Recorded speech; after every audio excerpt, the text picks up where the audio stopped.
The great conflict of the ages is about to intensify. But remember the words of Jesus. In me ye might have peace. In the world you shall have tribulation. But be of good cheer. I have overcome the world. Would you like to know how to exercise courage and fight the good fight of faith? Listen to this devotional. Conflict and Courage, a daily devotional by Ellen G. White. Cursed. Unto the woman he said, I will greatly multiply thy sorrow and thy conception, and thy desire shall be to thy husband, and he shall rule over thee. And unto Adam he said, Cursed is the ground for thy sake, in sorrow shalt thou eat of it all the days of thy life.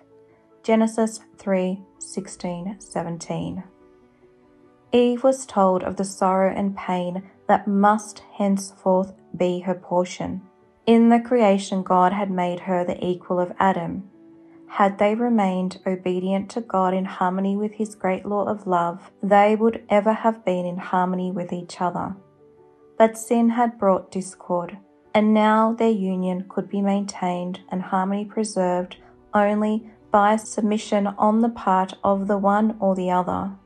Eve had been the first in transgression, and she had fallen into temptation by separating from her companion. Contrary to the divine direction, it was by her solicitation that Adam sinned, and she was now placed in subjection to her husband.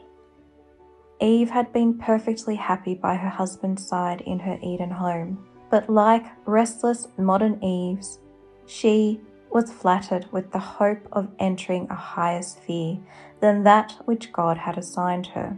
In attempting to rise above her original position, she fell far below it.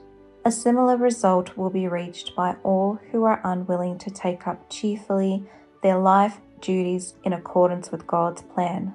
In their efforts to reach positions for which He has not fitted them, many are leaving vacant the place where they might be a blessing. When God made man, He made him ruler over the earth and all living creatures.